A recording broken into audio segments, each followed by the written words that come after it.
देखो जी, अब तो सरकार के साथ चलना पड़ेगा और जो हमारी जो मांगे थी वो मान ली गई है और वो जो कार्रवाई है आगे जो सीबीआई और जो हमारी पोस्टमार्टम की रिपोर्ट जो आएगी एम्स से उसके तहत होगा। हम भी उनका पूरा सहयोग करेंगे सर, जो कि उनसे हमारे से कुछ पूछताछ होगी कि ताकि हमारी जो है ना कार्रवाई है ना जल्दी आगे बढ़े और वो जो अपने असली मुजरिम जो है वो सरकार उसके सामने लाए और हमें न्याय मिल जाएगा। और जो जनता का प्रदेश के इलाके के लोगों का बड़ा इस मामले में सहयोग रहा है, उनको क्या करना है? उनका सहयोग बहुत हमारे उन लोगों के लिए मेरे पास बोलने के लिए कुछ शब्द भी नहीं है। जितना इन्होंने मेरे को सहयोग दिया, इतना सहयोग दिया कि मैं तो सरकार कहाँ सकती थी। जनता के सहयोग से ही सरकार झुकी है।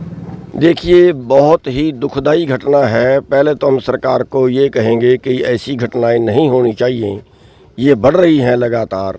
इस पे सरकार को बहुत सख्त होना पड़ेगा। इस सरकार की रेपुटेशन का सवाल भी है, समाज को न्याय का सवाल भी है। बेटियों के साथ इस तरह होना बहुत दुर्भाग्यपूर्ण है। और दूसरा हम ये कहेंगे कि इसकी अगर पहले दिन ही इसकी पूरी पारदर्शिता से जांच हो जाती तो शायद मामला यहाँ तक ना पहुँचता। लेकिन जो जनता है उनको पुलिस की कार्रवाई पे भी डाउट रहा, उनको हॉस्पिटल की कार्रवाई पे भी डाउट रहा। लेकिन अब जो लास्ट में आके फैसला किया है सीबीआई को जांच देने का और जो पोस्टमार्टम उसका दोबारा से सैंपलिंग उसकी एम्स में हुई है, उससे लोग संतुष्ट हैं। लेकिन मैं एक तो सरकार को अब भी ये चेतावनी देना चाहूँगा कि अगर कोई प्रभावशाली आदमी या इसमें कोई इस तरह की कोई इसको बचाने की कोशिश किसी को ना की जाए किसी तरह से भी। ये समाज यही है कि ये ना सोच ले कि मामला दब गया है अब उठेगा नहीं, यो तो इसके हम दोबारा फिर उस पर नज़र बनाए रखेंगे इसके ऊपर, एक चीज़। और दूसरा चीज़ मैं ये कहूँगा कि इस मामले में अगर कोई पुलिस वाला दोषी पाया जाता है, अगर डॉक्टर दोषी पाया जाता है तो सीबीआई उस पर भी कार्रवाई करे। और एक मैं ये कहना चाहूँगा कि जो इस केस के अंदर गिरफ्तार की इसमें आंदोलन के अंदर जो गिरफ्तार किए गए हैं, कई लोगों के ऊपर मुकदमे भी दर्ज हैं, मेरे को पता लगा है किए गए हैं। तो हमारा सरकार से अनुरोध है कि आंदोलन के साथ ही पूरे फैसले होते हैं। जो अगर कोई मुकदमा दर्ज हुआ है, अगर कोई भाई गिरफ्तार है तो उन्हें तुरंत छोड़ दिया जाए। मैं यही कहना चाहूँगी कि मनीषा बेटी तो चली गई है और उसके लिए बहुत दुख है और ये पूरा एरिया जो है स्तब्ध है। तो मेरी तरफ से परिवार को बहुत बहुत सांत्वना है और इसीलिए मैं आई हूँ और दुख है अत्यंत। सबसे पहले उस बेटी को अश्रुपूर्ण विदाई देते हैं हम सब मिल करके।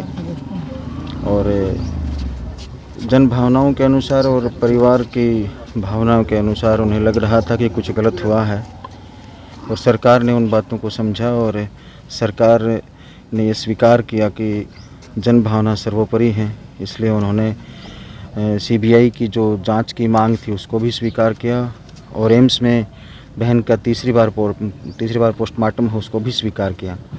और अब सरकार का ये भी मानना है कि जो भी दोषी पाया जाएगा, जिस भी रूप में दोषी पाया जाएगा, अगर पुलिस का ये जो वर्जन था, डॉक्टर्स का ये जो वर्जन था, ये गलत निकलता है और उनसे कोई चीज़ छूट जाती है तो इस सीबीआई की जांच में वो चीज़ नहीं छूटेगी और सख्त से सख्त कानून के अनुसार उनको सज़ा मिलेगी।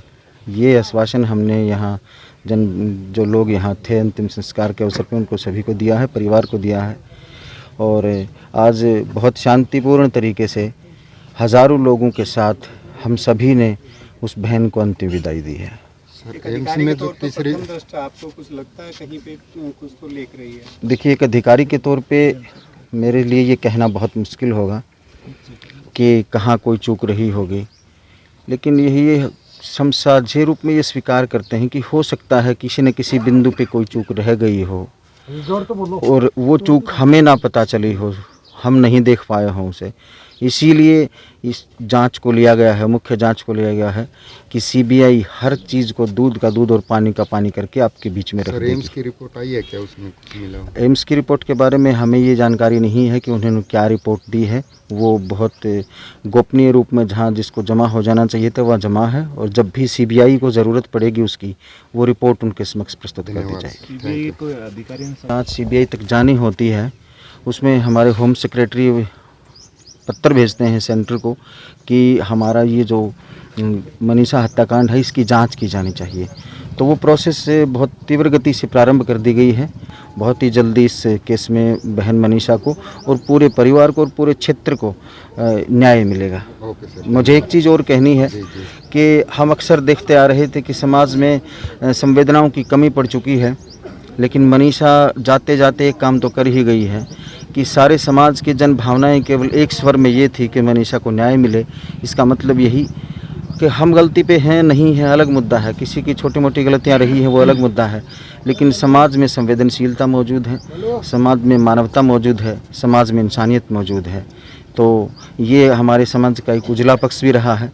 लेकिन एक पक्ष ऐसा भी रहा कि समाज में जब आंदोलन जब चल रहे हों तो वहाँ अराजकताएँ बढ़ जाती हैं, कई बार उच्छृंखलताएँ बढ़ जाती हैं। कई बार एक लक्ष्मण रेखा का पालन हम सभी को करना चाहिए। मैं आप सभी के दर्शकों से एक अनुरोध करूँगा, हमारे क्षेत्र के लोगों से भी एक अनुरोध करूँगा, हरियाणा प्रदेश, राजस्थान या पूरे भारत के साथियों से एक अनुरोध करूँगा कि आंदोलन चलाने का एक अलग संवैधानिक तरीका है, उस तरीके को इस्तेमाल करिए ताकि जो आपकी आवाज़ आप जहाँ पहुँचाना चाह रहे हैं वहाँ पहुँचे वो आवाज़।